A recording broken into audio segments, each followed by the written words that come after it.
તો આપણો આ એકદમ સારો એવો કાળો બની અને તૈયાર છે, તો તમે જોઈ શકો છો. હેલો ફ્રેન્ડ, તો તમારું સ્વાગત છે મારા રસોડામાં. તો અવનવી વાનગી જોવા માટે ચેનલને સબસ્ક્રાઈબ કરો. જો મારો વિડીયો ગમે તો વિડીયોને લાઈક કરો, શેર કરો, કમેન્ટ કરો. બાજુમાં રહેલ બેલ આઇકનને દબાવો, તેથી નોટિફિકેશન તમને રોજ મળતું રહે. આજે હું તમારી સાથે શેર કરીશ શિયાળાની ઠંડીમાં બનતા ઉકાળાની રેસીપી. તો ચાલો શરૂ કરીએ રેસીપી.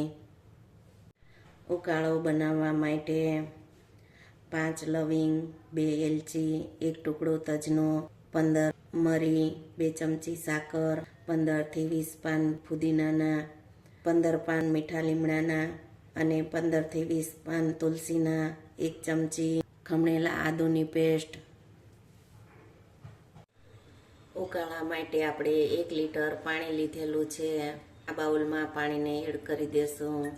તો ઉકાળવા માટે તમે કોઈ પણ વાસણનો ઉપયોગ કરી શકો છો. 5 મિનિટ આપણે હાઈ ગેસની ફ્લેમ ઉપર પહેલાં પાણીને ઉકળવા દેશું. ત્યાર પછી જે આપણે આ ઇન્ગ્રેડિયન્ટ્સ છે તેને ઉમેરી દેશું. 5 મિનિટ થઈ ગઈ છે અને પાણી આપણું સારી રીતે ઉકળી ગયું છે. તો આપણે આ બધા જ ઇન્ગ્રેડિયન્ટ્સને ઉમેરી દેશું. તો આપણે આમાં 2 ચમચી સાકર લીધેલી છે, તો તેની જગ્યાએ તમે ગોળનો ઉપયોગ કરી શકો છો.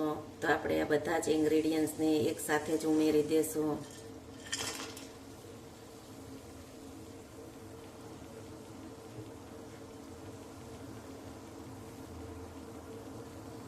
ઉકાળાને આપણે મીડિયમ ગેસની ફ્લેમ ઉપર આ પાણી અડધું થઈ જાય ત્યાં સુધી આપણે તેને ઉકળવા દેશું. આપણે 1 લીટર પાણી લીધેલું છે, તો અડધો લીટર પાણી બળી જાય ત્યાં સુધી આપણે તેને ઉકળવા દેવાનું છે.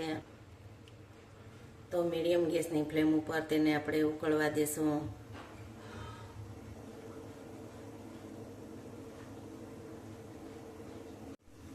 તો આપણે આ ઉકાળાને વચ્ચે વચ્ચે આ રીતે હલાવતા રહેશું.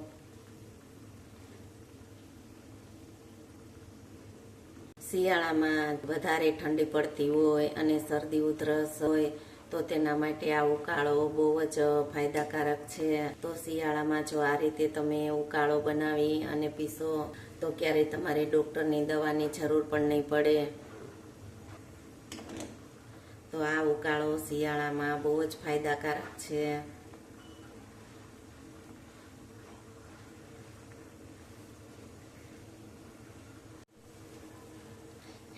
તો તમે જોવો છો કે આપણો ઉકાળો એકદમ સારી રીતે ઉકળી ગયો છે અને પાણી પણ અડધું થઈ ગયું છે. તો તમે જોઈ શકો છો કે આ ઉકાળામાં 1 લીટર પાણી લીધું હોય તો તેને આપણે અડધો લીટર પાણી થઈ જાય ત્યાં સુધી આપણે તેને ઉકળવા દેવાનો, એટલે આપણો ઉકાળો એકદમ સારો અને પરફેક્ટ રીતે તૈયાર થઈ જાય.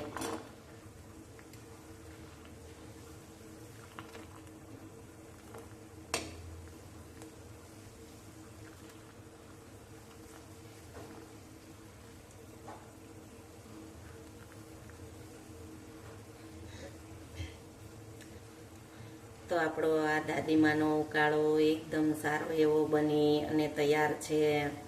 તો આપણે ગેસને બંધ કરી અને ઉકાળાને સર્વ કરી લેશું. ઉકાળાને આપણે સર્વ કરી લેશું.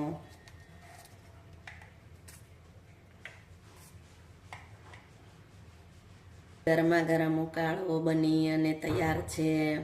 જો તમને આ ઉકાળાની રેસીપી ગમે તો વિડીયોને લાઈક કરો, શેર કરો, કમેન્ટ કરો, સબસ્ક્રાઈબ કરો. બાજુમાં રહેલ બેલ આઇકન દબાવવાનું ભૂલતા નહીં, તેથી તમને નોટિફિકેશન રોજ મળતું રહે.